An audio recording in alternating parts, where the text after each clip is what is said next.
What's up, everybody? It's your girl, El Rochelle, the Hardwood Diva, and I'm here with you Friday, January 9th to bring you our NFL Divisional Round picks. So the playoffs are well underway. We are into our second week. Teams survived last week, wild cards, and have moved on. We've got a couple of really awesome matchups. I'm really excited. It is 2015. And we've got football, and we still got football, and we've got a few more weeks of football. This is amazing. I am still baking the baby. Currently at almost 36 weeks. I'll be 36 weeks tomorrow. So in a couple weeks, we'll be at the NEJ now point. So I'm crossing my fingers we make it to the Super Bowl, because I really, really don't want to have the baby before then. So y'all pray with me. Make it to the Super Bowl at the very least, or at least the morning of the Super Bowl, so I can get home in time to watch the game. But whatever.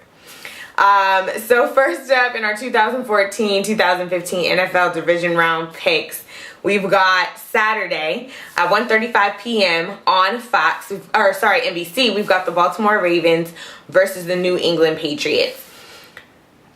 This is a good game because Baltimore actually plays New England very well.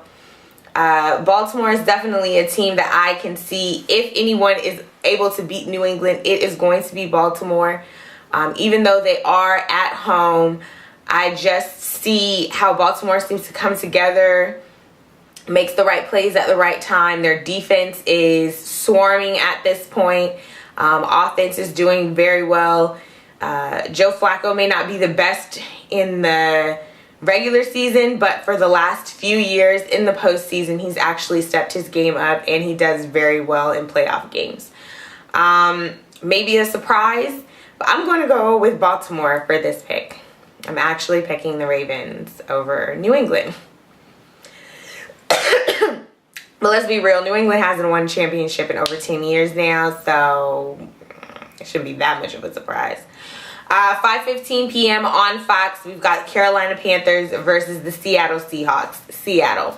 I am all for Super Cam and the team and how wonderful they're doing and all of the amazing things, but Seattle is not a depleted Arizona team on their third string quarterback. Seattle is rolling. This looks like the Seattle team we saw last year that won. So I don't see anything from Carolina that could actually beat Seattle in Seattle in the playoffs. So I'm going with Seattle for this one. Now Sunday, 10:05 a.m. on Fox, we've got the Dallas Cowboys versus the Green Bay Packers. Now this, of course, is very interesting because you're bringing up some very, very interesting dynamics in that the Cowboys are 8-0 away from home, which is why I love that they are playing Green Bay right now. And Green Bay is 8-0 at home. So these gonna collide. Somebody's gonna lose for the first time, either at home or away from home.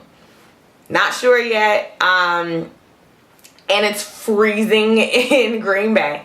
It is quite cold.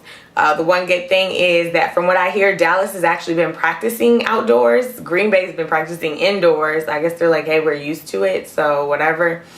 And the other thing is Aaron Rodgers supposedly has a tear in his calf, not just a strain like they thought before. So that may play into Dallas's favor. They always say sometimes when it comes to sports, it's better to be lucky than good. So right now Dallas might just be lucky. I know what folks are gonna say, they're lucky with everything that happened with Detroit. Whatever. All I know is they did what they had to do, and they actually showed up for the rest of the game. After one play call, they didn't give up, but you know, whatever, Detroit. I'm gonna go with Dallas. First of all, I'm very happy that my team is still in the playoffs. And under ordinary circumstances, I would say Green Bay has this one. But I'm just not sure about Aaron Rodgers and this tear. Dallas's defense is not the best defense, But when it comes down to making plays that they should and kind of getting to the quarterback at times, they are much better at that than people give them credit for. And Dallas's offense is rolling as they have been. DeMarco Murray was a bit hampered last week because of his hand, but I see him being able to kind of have figured it out last week, and they might be doing a little bit better with that. And of course, their offense is very balanced once he is there. A little bit of dose of him and Joseph Randle and some Tony Romo hitting outside to Terrence Williams, Des Bryant, Jason Witten, his security blanket, as they say. And I definitely think Dallas can take this game in Green Bay. 1:40 p.m. on CBS. We've got the Indianapolis Colts versus the Denver Broncos. You've got Peyton versus his old team, new versus old, and Andrew Luck versus Peyton Manning.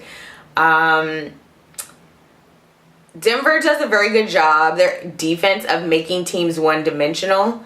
The one thing that's different about this, of course, is that Indianapolis is already one-dimensional, and they already do very well at being one-dimensional. They do not have a very good run game. Andrew Luck slings the ball around all the time.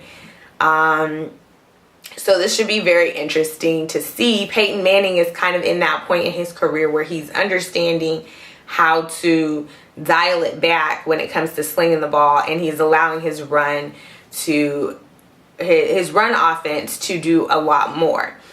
I personally believe that duality is going to help them and will definitely get them past Indianapolis. So I'm picking Denver for this game. So basically, I'm saying the AFC Championship will be the Baltimore Ravens versus the Denver Broncos, and the NFC Championship will be Seattle versus Dallas. We know how that game went earlier this season. So there you have it. Let me know what you think. Holler at your girl. If you want to dispute my picks, you want to tell me how much you love them, put it down in the comments. I'll holler at you later. Have a great weekend. Deuces.